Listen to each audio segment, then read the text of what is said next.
oh. Ang galing ko naman pala.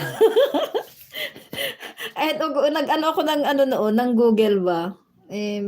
Tawag dito, may course nag-ano ako sa Google, 40 hours. Natapos ko. Binigyan ako ni Google ng ano, ng certificate. Ewan ko kung ano to.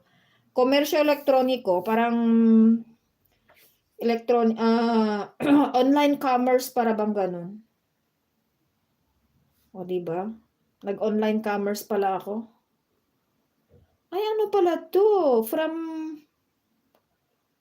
Google Spain. Kasi nandito pa yung signature ng president and then pati yung ano, Directora General de la Escuela de Organización Industrial. My God, natapos ko pala itong course na to 40 hours na hindi ko alam. Oh my God. Ganun kasi ako noon, sis JRS, nung wala pa akong YouTube. Wala akong ginawa kundi kung ano-ano pinagagawa ko sa internet. Nag-online classes ako. Pero yung course ko na ano, ng administrative course ng 2 years, ayun talaga, presential. Kailangan nandun ka. Kaya nga sabi ni Hasbe, ang tiyaga ko daw mag-aral. Eh, syempre, libre naman that time. Akala ko Google Maps. Google Maps daw, sabi ni ano, ni Kuya Ade. Ay nako, si Kuya Ade talaga. Ang sarap siguro maging kapatid si Kuya Ade, ang ano niya, I mean, he's very jolly. Jolly si ano, si Kuya Ade. Ade Sukardi. I-ano natin. Enjoy namang mag-aral, sis JRS. Gustong-gusto ko nga mag-aral. Just imagine nun, nagtatrabaho ako ng weekends. Sa umaga nag-aaral ako, tapos sa hapon nagtututor ako. After ng tutor ko, pupunta pa ako sa language school.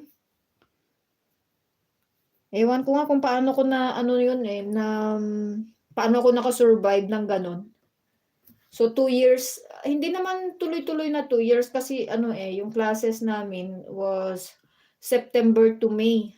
September ba? October to May. Kasi may ano naman kami, may OJT, gano'n. So natapos ko naman yung 2 years. So sa umaga nag-aaral ako from 9 AM to 1 PM. And then sa hapon, 4 to 7 PM nagtututor ako. And then, after ng tutor ko, ayan, tatakbo na naman ako sa language school. So, yung sa language school, 2 hours naman yung ano ko noon. Kasi nag-aral ako ng Valencian. After ko nag-aral ng Valencian, pinagsabay ko ng Valencian at saka French eh. So, yung French noon, nag-aral ako ng 4 years. Pero hapon din lang. So, yung Valencian ko noon is Monday and Wednesday. Yung French ko naman is Tuesday and Thursday. So, pinagsabay ko sila noon. Okay naman, enjoy siya kasi marami ka namang makikilala na tao. O, diba? Ewan ko paano ako nakapasa niyan, sis Juliet. Ay, naka. Ako, algebra, trigo at physics, parang awal. Ang mahirap sa akin talaga noon yung ano tawag dito? Algebra ba yun? No, sa chemistry. Chemistry and physics. Doon ako nahirapan noon. Ewan ko kung paano ako nakapasa sa mga ganun kasi matataas pa yung mga grades ko eh. Kailangan ko pa namang mag-maintain ng grades noon kasi nga scholar ako. Pero hindi ko alam kung paano ko talaga na-maintain yung mga grades ko kasi pag bumaba yung grade noon ng 85, kahit matataas yung average mo, pag bumaba yung grade ng 85, wala na. Wala nang scholarship nung college ako. Okay naman siya. Awang-awa yung teacher. Awang-awa yung teacher sa O, di ba, Sis Lori? Yung teacher na ang naawa sa'yo. Pero alam mo, Sis Lori, ngayon, yung teachers noon, kahit stricto sila, naawa sila sa mga estudyante. Ngayon naman ang problema, yung mga bata walang awa sa teachers.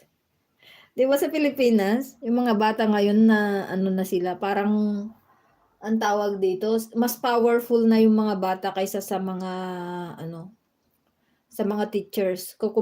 Kumbaga mga teachers ngayon parang wala na silang power. Mas powerful na yung mga bata. Ayan, naka 33 minutes na tayo. Just imagine